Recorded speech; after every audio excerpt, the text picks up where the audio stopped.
Hello दोस्तों। आज हम बात करेंगे भेल इंडिया के बारे में और क्या टारगेट बन सकते हैं इसके आने वाले दिनों में, ये भी जानने की कोशिश करेंगे और इसके फंडामेंटल्स और टेक्निकल्स पे भी नज़र डालेंगे। अगर चार्ट की तरफ देखें तो मैंने डेली चार्ट लगाई है और ओपनिंग हुई है 1 जनवरी को 36 रुपीज़ से। पूरे दिन में लगभग 8% की तेज़ी बनी रही। और अगर इंडिकेटर की तरफ देखें तो RSI की लेवल है 71 की, काफ़ी अच्छे मोमेंटम में लग रही चार्ट। और इस चीज़ को भी देखिए, ट्रेंड लाइन पे काफ़ी अच्छी तरीके से सपोर्ट लेकर ऊपर जाने की कोशिश कर रहा है। और जिस तरह की ये चार्ट पैटर्न बनी है, मुझे बिल्कुल भरोसा है कि ये अपनी पहली टारगेट 45 रुपीज़ को टच जरूर करेगा। अगर MACD को देखें तो बाई की सिग्नल दे रहा है। और अगर मंथली चार्ट पे प्राइस एक्शन को देखूं तो बहुत इंपॉर्टेंट ट्रेंड लाइन को ब्रेक किया है इसने। और MACD को भी देखिए तो बाई का सिग्नल है। RSI की लेवल भी 43 है मंथली चार्ट पे। मुझे लगता है ये बहुत अच्छा वक्त है पोजीशन बनाने का।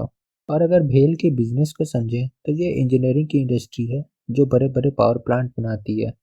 Nuclear plant, coal plant, hydro based plant, ये सब बनाती है। बिजनेस बहुत लंबा है और एक वीडियो में इसकी बिजनेस की डिटेल को बता पाना बहुत मुश्किल है। और मुझे लगता है एनर्जी सेक्टर की सारी इंडस्ट्री अब आने वाले टाइम में ग्रो करेगी और कहीं ना कहीं इसका फ़ायदा भेल को भी मिलेगा। और आप ये भी देखिए, रिन्यूएबल एनर्जी के प्रोजेक्ट भी मिलने लगी है भेल को। आप देखिए 3200 करोड़ का हाइड्रो प्रोजेक्ट मिला है आंध्र प्रदेश में भेल को। और दूसरी ऑर्डर मिली है न्यूक्लियर पावर कॉरपोरेशन की तरफ से, न्यूक्लियर इक्विपमेंट को सप्लाई करेगी ये। और अभी सबसे बड़ी बात, गोरखपुर में चार्जिंग स्टेशंस बनाने वाला है भेल। सोचिए, अगर आने वाले टाइम में अगर भेल को पूरे भारत में चार्जिंग स्टेशंस बनाने का ऑर्डर मिल जाए तो शेयर होल्डर्स माला माल बन जाएंगे। आने वाला वक्त मुझे भेल का ही लगता है, क्योंकि जब एनर्जी सेक्टर में इतनी बड़ी रिवॉल्यूशन आने वाली है और भेल इस एनर्जी सेक्टर का बैकबोन बनेगा। बात करें अगर रिटर्न ऑन इक्विटी की, तो -5% है। कंपनी के ऊपर डेब्ट भी है, लेकिन ये मत भूलिए कि भारत की महारत्न कंपनी में से एक ये भी है। और इतनी हेवी इंडस्ट्री है ये, ऐसी इंडस्ट्री में रिटर्न ऑन इक्विटी को मेंटेन रखना बहुत मुश्किल हो जाता है। अगर सेल्स पे नज़र डालें तो इंक्रीजिंग है, बट ऑपरेटिंग प्रॉफिट में गिरावट है। अगर नेट प्रॉफिट को भी देखें तो पिछले क्वार्टर के मुताबिक इस बार लॉस में है और इस पेंडेमिक में कंपनी को बहुत नुकसान हुआ है। खैर, मुझे लगता है आने वाले वक्त में भेल बहुत अच्छा रिटर्न बनाकर दे सकता है। अगर टारगेट की बात करें तो यहाँ से मुझे शॉर्ट टर्म टारगेट 46 का दिखाई देता है और उसके बाद 60 रुपीज़ का। और अगर लॉन्गर टर्म की बात करें तो 120 रुपीज़ भी जा सकता है। मुझे ये टारगेट क्यों ऐसा लगता है, क्योंकि आने वाला डिमांड एनर्जी सेक्टर का है। रिन्यूएबल एनर्जी के पावर प्लांट्स बनेंगे और ये पावर प्लांट्स भेल ही बनाएगा। डिमांड बढ़ने वाली है और आपने अभी न्यूज़ भी देखा, भेल की सेल्स बढ़ रही है अब। अगर टिकट टेप पे एनालिस्ट के सजेशन को देखूं तो सिर्फ 6% लोग ही बाय करने की बात बता रहे हैं।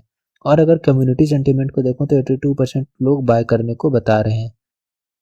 और अब मैं दूसरी शेयर की बात करता हूं और वो है कंटेनर कॉरपोरेशन ऑफ इंडिया। ये लॉजिस्टिक की कंपनी है और मार्केट कैपिटलाइजेशन से ये अपने बिजनेस में लीडर है। कंपनी के फंडामेंटल्स और फाइनेंशियल्स में कोई डाउट नहीं लगता मुझे, बहुत स्ट्रांग है।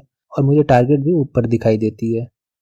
अगर 1 जनवरी के चार्ट पे प्राइस एक्शन को समझें तो ओपनिंग हुई 400 रुपीज़ से, पूरे दिन में 1% की तेजी बनी रही है। अगर इंडिकेटर को समझे तो RSI की लेवल है 53 और ये सही टाइम लगता है मुझे एंट्री करने का, क्योंकि अगस्त में जो ओवरसोल्ड हुई थी और अब अपने हाई की तरफ जाने को रेडी लग रहा। MACD को देखें तो बाई की सिग्नल देने को रेडी है। और आप ये भी देखिए, प्राइस कुछ दिन से ट्रेंड लाइन पे एक्यूमुलेट हो रहा और अगर ये यहाँ से ऊपर की तरफ जाता है तो टारगेट बहुत ऊपर जा सकती है। और मैं मंथली चार्ट पर ट्रेंड को समझने की कोशिश करूँ तो लॉन्गर ट्रेंड अपवर्ड की तरफ है। मार्च में ये लो बनाती है 263 रुपये की और फिर एक पुल बैक मिलता है।